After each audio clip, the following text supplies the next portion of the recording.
Kota Payakumbuh buat saya itu ada catatan sebenarnya. S1, S2 saya dulu sempat prakteknya tuh lebih banyak dan magangnya di kota situ. Tapi dulu biasa saja saya ngelihat. Tapi beberapa tahun terakhir kalau kita lihat itu menjadi satu dari mungkin tidak banyak destinasi wisata dan kuliner di Sumatera Barat. Ternyata di Payakumbuh itu sudah ada sentra perkampungan rendang. Nah, rendang kok rancak mana?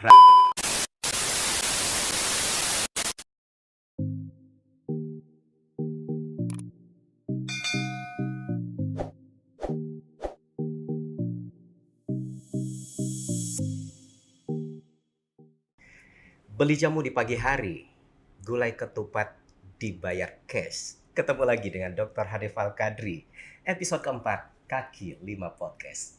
Assalamualaikum warahmatullahi wabarakatuh teman-teman mahasiswa dan pendekar bisnis semuanya. Tanpa terasa kita sudah masuk ke episode keempat. Dan perlu saya informasikan bahwa Kaki 5 Podcast itu merupakan program unggulan UPT Pengembangan Karir dan Kewirausahaan Universitas Negeri Padang di bawah kepemimpinan Profesor, insya Allah sebentar lagi kita doakan ya, beliau akan segera Profesor Ibu Dr. Anda Asmar Yulastri PhD. Bangga, tentu saja saya sangat bangga berada di tengah orang-orang hebat, sehebat tim podcast Kaki 5 dan semua narasumber yang kita hadirkan setiap episodenya. Seperti beliau yang akan kita hadirkan di episode kali ini. Ikan di ember airnya murni, ruko rubuh, lapak pun lunas. Perkenalkan narasumber kita kali ini, Wawako Payakumbuh, Bapak Erwin Yunas. Assalamualaikum Pak Erwin. Waalaikumsalam warahmatullahi wabarakatuh. Ini senang sekali loh, Pak Erwin selaku Wakil Wali Kota Payakumbuh di tengah kesibukannya luar biasa, sempat nyempatin diri untuk undangan kita ini. Untuk berbagi kita selalu siap. Alhamdulillah, siap ya. Untuk ke depan juga siap ya, kita tarik lagi ke UNP. Untuk negeri kita siap. Alhamdulillahirabbil alamin. Oke teman-teman, pendekar bisnis, perlu saya informasikan sebelum kita lanjut lebih jauh untuk menggali topik yang akan kita perbincangkan hari ini dengan beliau.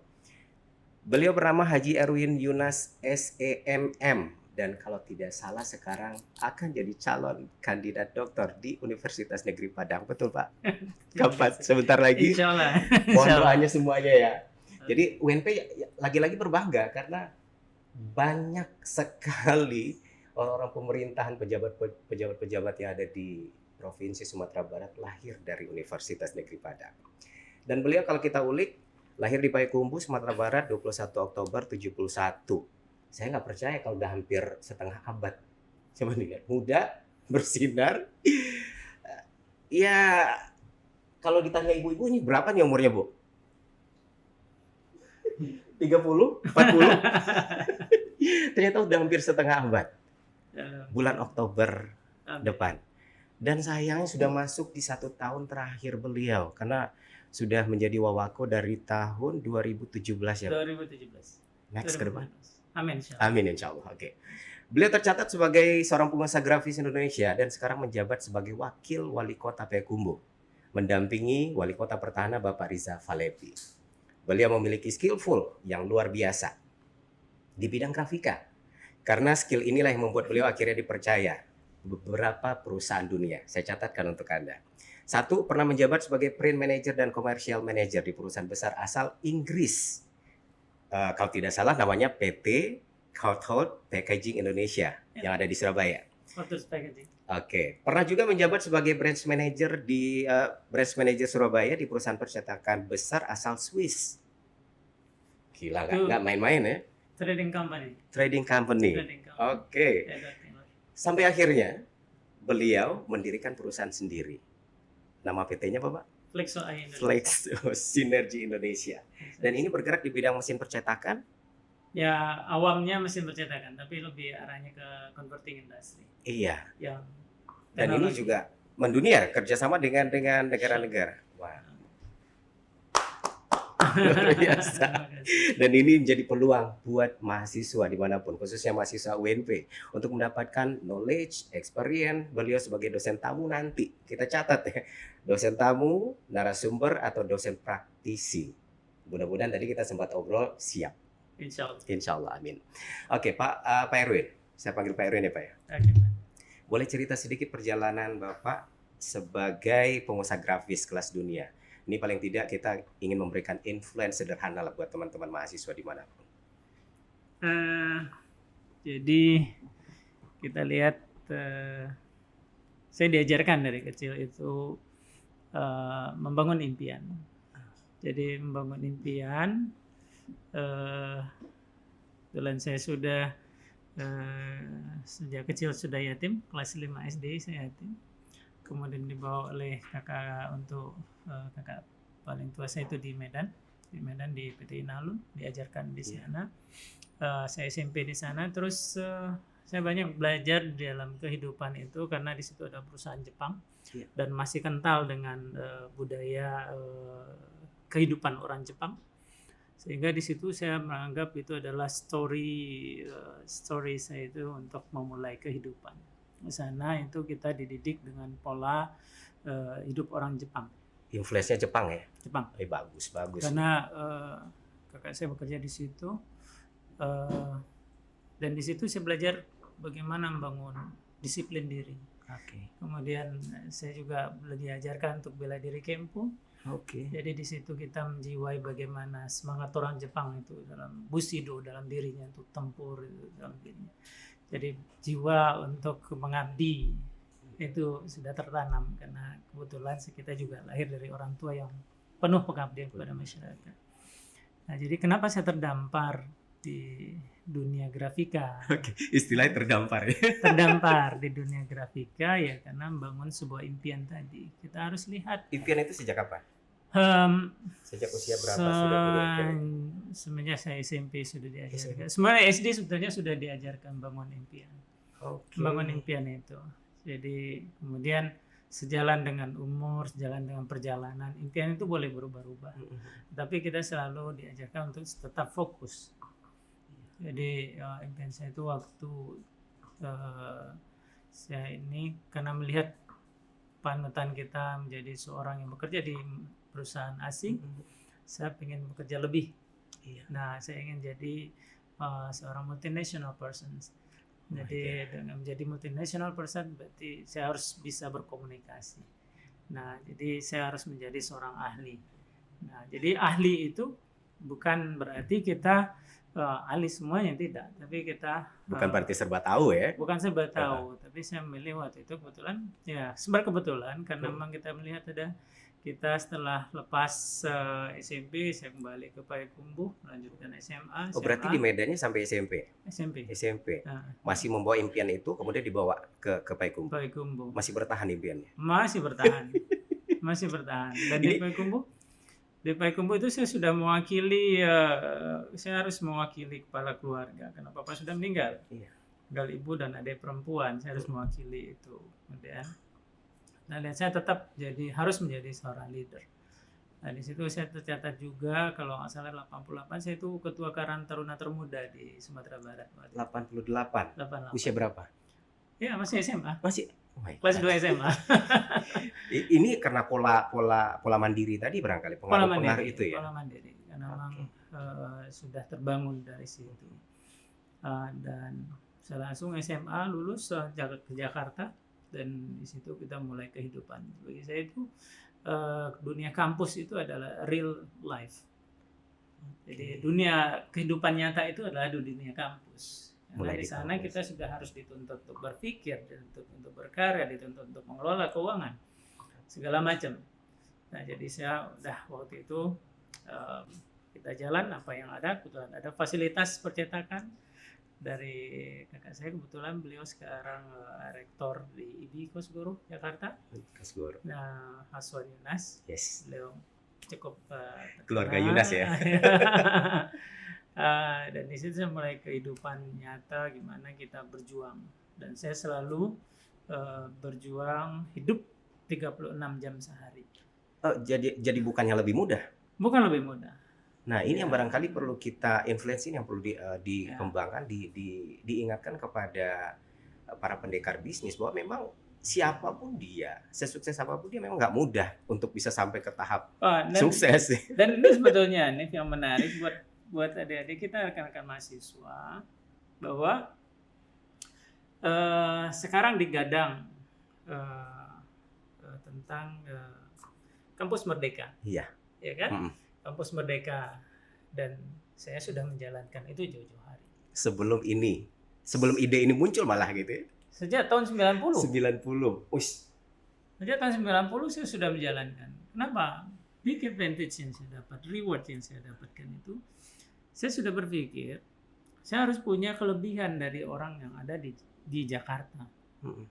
Kita orang daerah ini ya dianggap dulu ya Siapa sih gitu ya? cece-receh, Iya, ya kan? anak daerah. Dianggap anak daerah yang tidak punya kemampuan, dan itu membuat saya tertantang, di mana waktu zaman kuliah saya tinggalkan boleh dibilang itu 90% community. Komunitas saya.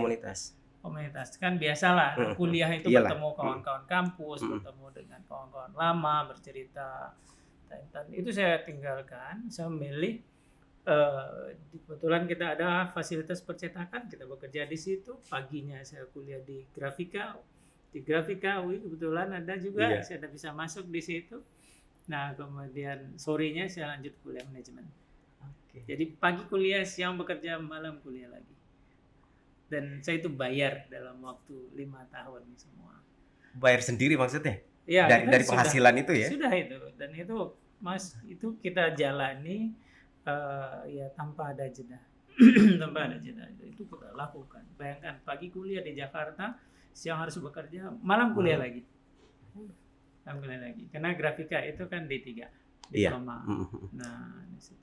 Dan itu butuh semangat besar sebenarnya, apalagi di usia-usia seperti saat lagi senang-senangnya kita kemana-mana menikmati Jakarta, dan itu saya harus cut dulu. Oke, sampai ke tahap bekerja di perusahaan besar dunia tadi. Oke. Nah, jadi ini yang saya lihat itu yang harus kita ambil, di mana kalau kita berjuang sungguh-sungguh, insya Allah kita dapatkan. Kita paham wajada. Iya. Ya, kalau sungguh-sungguh, insya Allah akan mendapatkan hasil yang baik.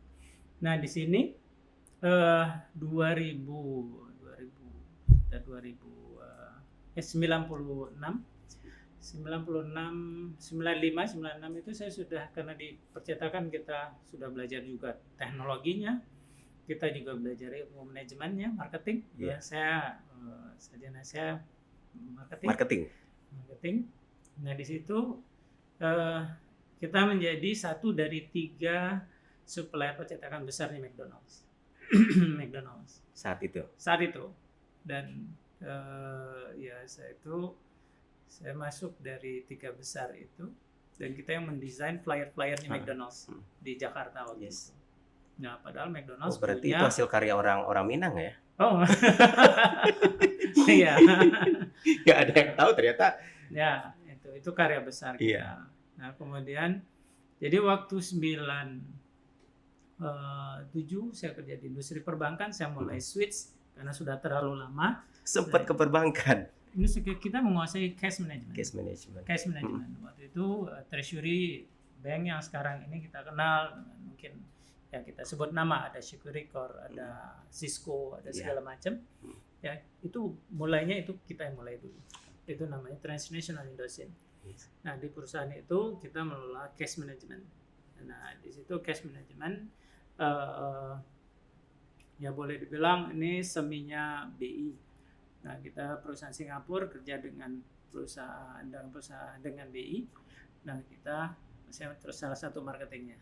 Wah. Nah, waktu itu saya sudah berkeliling di Jakarta, di Pulau Jawa itu bertemu dengan direktur-direkturnya perbankan. Jadi mainnya udah level ini nih ya? Sudah. Itu usia berapa tadi? Nah, itu sudah mulai di 18-an. Enggak, 25-an. 23. Masih sangat muda. 23. Sudah berkeluarga, Pak Heru? Belum. Masih enak gitu ya? Ya. Masih itu betul-betul ini penuh energi waktu itu. Nah, jadi ada sebuah perusahaan itu Corporate Packaging. Yes. Dia sudah berdiri tahun 94. Yang di Surabaya ya? Di Mojosari. Mojosari itu Mojokerto. Kabupatennya. Jadi perusahaan itu membutuhkan seorang manajer printing. Dan syaratnya itu simpel aja. Yang pertama sarjana. Iya. terpenuhin pasti. Sarjana. Iya. Kalau yang kedua punya pengalaman Di bidang itu, printing ya, grafis. minimal 3 tahun. Oke. Sarjana banyak, Iya. tapi pengalaman printing nggak ada. Iya. Orang pengalaman printing banyak, Sarjana tapi dia enggak. tidak sarjana. Dan yang ketiga harus bisa berkomunikasi bahasa Inggris. Iya, karena dia perusahaan dunia kan. Wah. Dan itu ya alhamdulillah. Ini ya waktu mereka butuhkan dan saya masuk ke dalam pencarian. Waktu itu masih ada headhunter, masih banyak, baru-baru headhunter. Ketemu kita karena kita bertemu dengan orang-orang bank tadi. Iya. Nah, mereka kita butuh nih orang printing. Yes. Nah, jadi kalau Jakarta orang awak itu kan jago-jago percetakan. Iya. Ya kan? Iya. Hanya saja tidak backup dengan pendidikan. Betul. Ya. Iya. Nah, mungkin ya inilah mungkin pencarian tadi ketemu. Ya, mungkin during brunch saja deal ya kita jelaskan paparannya. Wah, ternyata mereka dapatkan seorang kandidat yang lebih dari ekspektasi mereka. Iya. Nah, kenapa? Karena tadi 3 tahun. Ya, di umur muda, Ya, di umur selesai saya baru aja melangkahkan kaki ke Jakarta, kita sudah bekerja di untuk bidang itu gitu. bidang ya? itu. Iya. Ya, kita sudah menjalankan perkuliahan juga di malam harinya. Betul. Pengalamannya kita ini kan backup tentang teknologinya juga kita pelajari. Dia butuh 3 tahun, ini 20 tahun barangkali gitu ya. Pengalaman. Nah, That's itu. amazing. Jadi Artinya dengan mudah masuk. hanya sambil ngopi-ngopi aja kami dites. Dia bilang waktu bos saya masih ingat ya, selalu ingat saya orang-orang yang berjasa dalam hidup saya. Itu Neville Chapman. Dia bilang dia mendapatkan seorang yang lebih dari ekspektasinya. Kamu sangat layak kami ajak bergabung. Dan itu saya menjadi manajer termuda waktu itu di perusahaan. Oke Pak Erwin, yang menarik buat saya sebenarnya lebih daripada itu. Itu sudah sampai ke tahap dan zona aman. Kalau untuk usia-usia begitu, seperti saya misalnya saat ini kalau udah sampai ke tahap zona yang menurut saya aman, ya sudah, it's safe for me gitu. Maka saya akan stay di situ. Biasanya cenderung kita berpikir demikian. Nah, kalau kita lihat perjalanan Pak Erwin tadi di perusahaan yang pertama, kemudian sampai jadi branch manager di perusahaan Swiss, kenapa tiba-tiba kemudian berhenti di situ dan membuka perusahaan sendiri yang butuh energi lagi ya untuk membangun lagi dari awal? Dan ini saya udah dalam perjalanan saya selalu mengambil manfaat untuk bertemu dengan orang-orang hebat, bertemu dengan guru-guru besar, dan saya mengambil filosofi hidup dari mereka, dimana kalau untuk kita mau mencapai puncak berikutnya, kita harus turun gunung untuk. Jadi jangan sampai puncak gitu ya. Ya. Karena nggak ada lagi tempat kan. Ya, kalau kita sudah di topnya, kita lihat kalau kita sudah di puncak karir kita dan tidak memungkinkan lagi kita naik ke puncak, maka kita hijrah. Dan itu sudah Rasulullah juga mengajarkan kita begitu. It's so Ya simple. kan? Kalau kita sudah stuck di satu tempat dan tidak ada lagi peluang, ya akhirnya kita harus bergeser, hijrah. Dan saya hijrah, saya lakukan itu, dan alhamdulillah ya begitu Allah berikan nikmat yang luar biasa, begitu banyak puncak-puncak pencapaian luar biasa. Padahal saya membaca cuma sebentar loh, gila. Di usia muda itu loh yang tidak tahan. Alhamdulillah. Oke, sekarang kita tarik garisnya. Kenapa sampai terjun ke dunia politik? Sampai ke orang nomor 2 di Payakumbuh.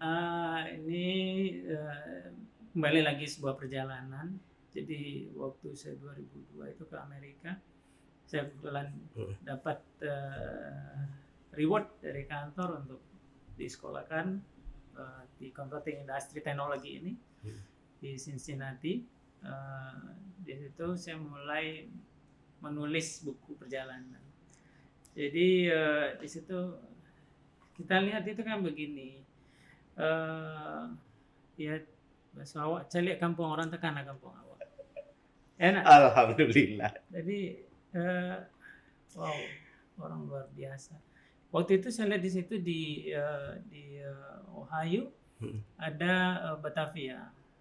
Jadi Batavia itu ternyata Di situ adalah kota orang orang Belanda. Jadi di desa itu countryside-nya, desaan itu ada orang-orang Belanda di situ. Dia nama-nama daerahnya dia buat ada namanya Batavia.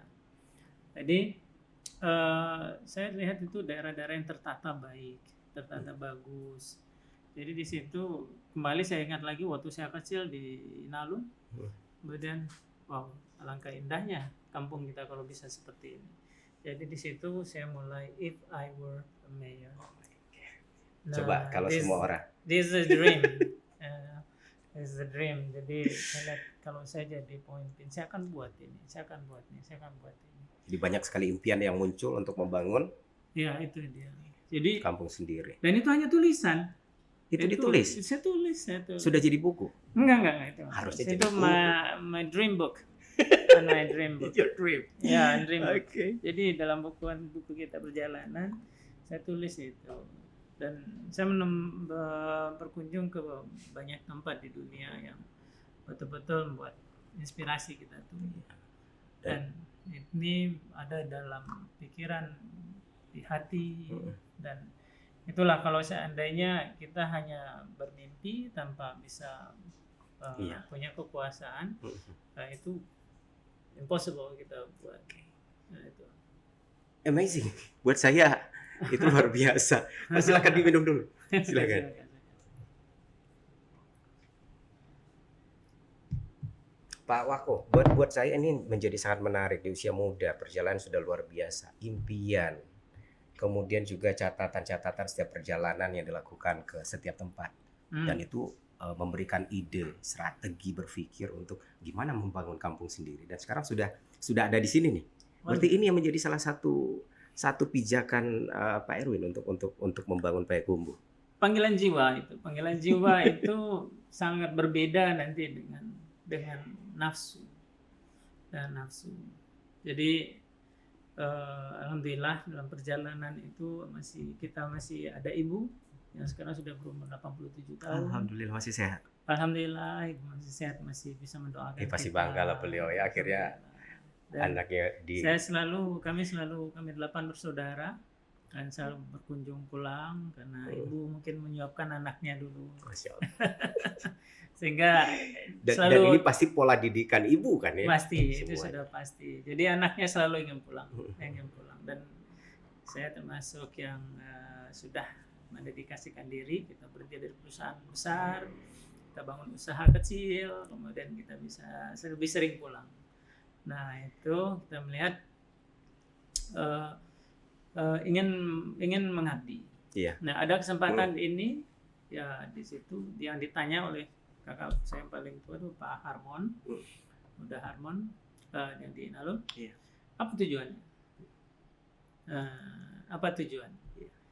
Yang pertama ingin mengabdikan ilmu, yang kedua ingin dekat dengan ibu. Doa ibu luar biasa. Itu dia. jadi barangkali ini perlu difikirkan, kita analisis lebih jauh buat teman-teman pendekar bisnis dimanapun, bagaimanapun orang tua itu menjadi cikal bakal perjalanan kita. Sukses atau tidaknya justru ada di doa-doa beliau gitu ya. Dan terus ini contohnya. Pasti ya. Itu pasti. Iya, surga ada di telapak kaki ibu. Ya. Jadi berbanggalah para ibu-ibu yang ada di dunia sana. Harus bangga kalau anaknya seperti beliau ini. Amin. Amin. Oke, Pak Wako. Kota Payakumbuh buat saya itu ada catatan sebenarnya. S1, S2 saya dulu sempat prakteknya itu lebih banyak dan magangnya di kota situ.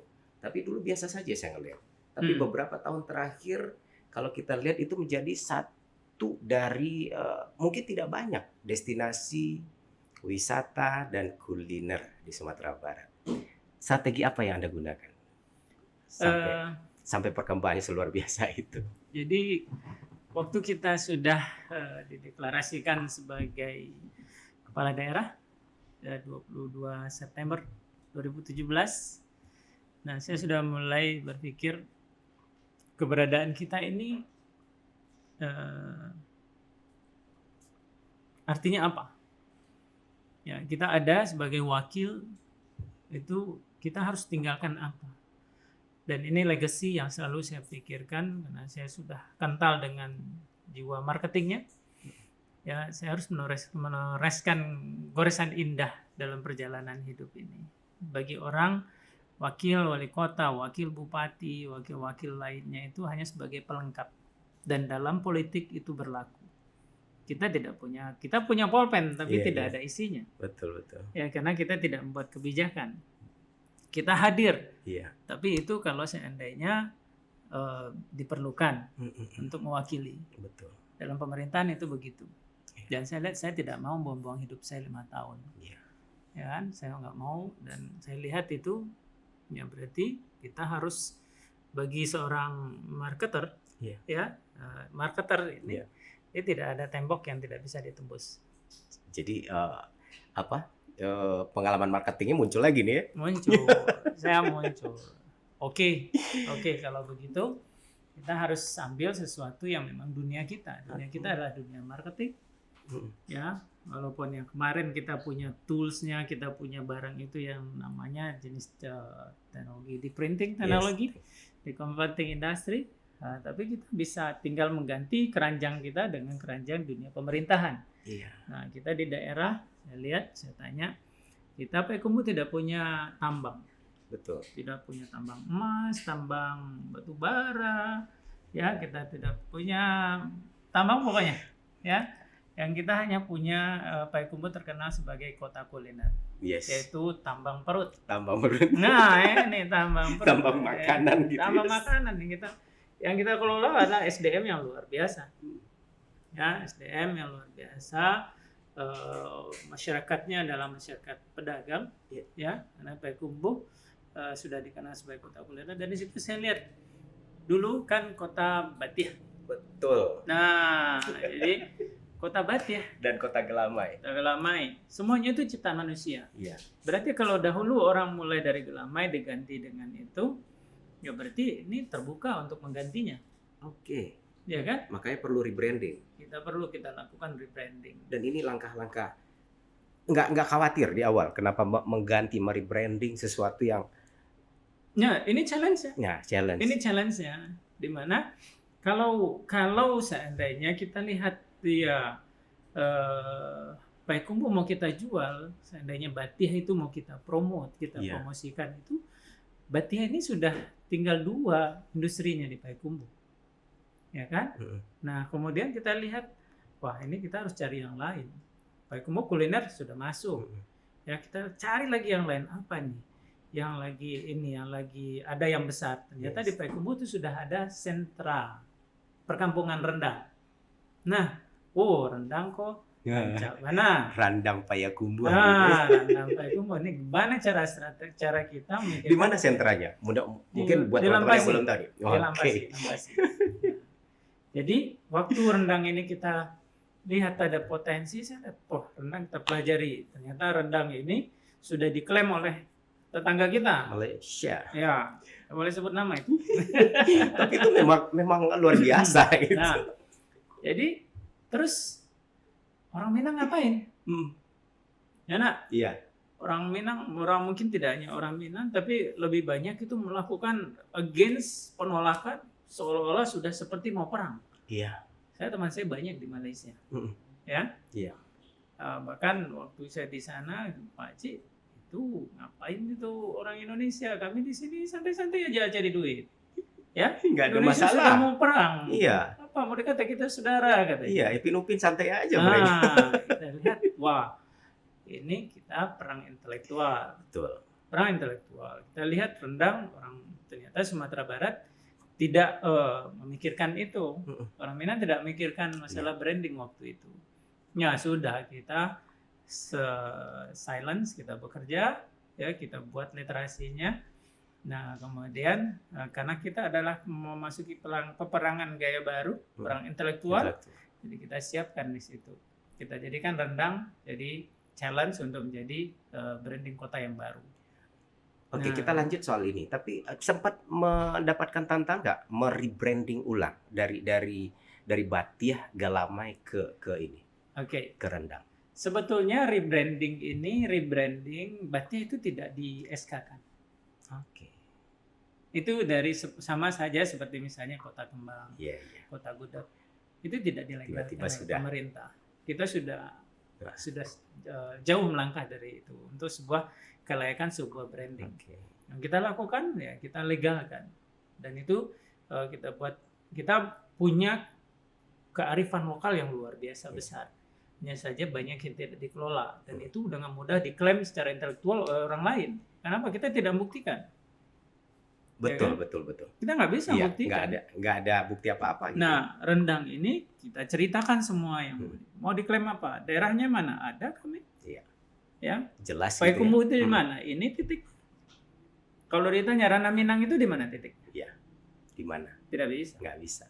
Nggak bisa. Payakumbuh ada titiknya. Terlalu umum. Nah, jadi di situ kita legalkan semuanya, bahkan dideklarasikan di 17 Desember 2018. Pak Wali Kota kita, dia 17 Desember ulang tahun Desember. kota. Oh, ulang tahun kota. Berarti sudah lewat 1 tahunnya kiprah Pak Wako ya? Dan itu literasi bukunya terjadi. Nah, itu literasinya.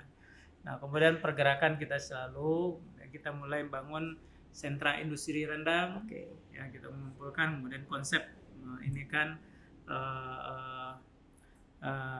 mengumpulkan UMKM untuk mewujudkan UMKM maju di dalam satu bentuk koperasi.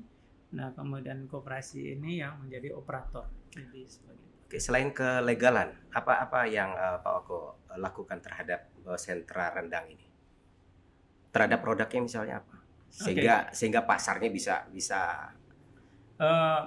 ya banyak sebetulnya yang sudah kita lakukan untuk membangun UMKM. Iya. Ya, ini kan sentra ini dibangun untuk kesejahteraan UMKM kita.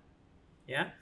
Jadi di sentra ini yang selama ini di Payakumbuh, tidak hanya Payakumbuh sebetulnya, secara global UMKM itu dibantu sedikit-sedikit. Sementara yang mereka hadapi itu adalah raksasa-raksasa. Sementara mereka dibantu sedikit-sedikit. Ya. Baru mau mulai aja udah selesai gitu ya.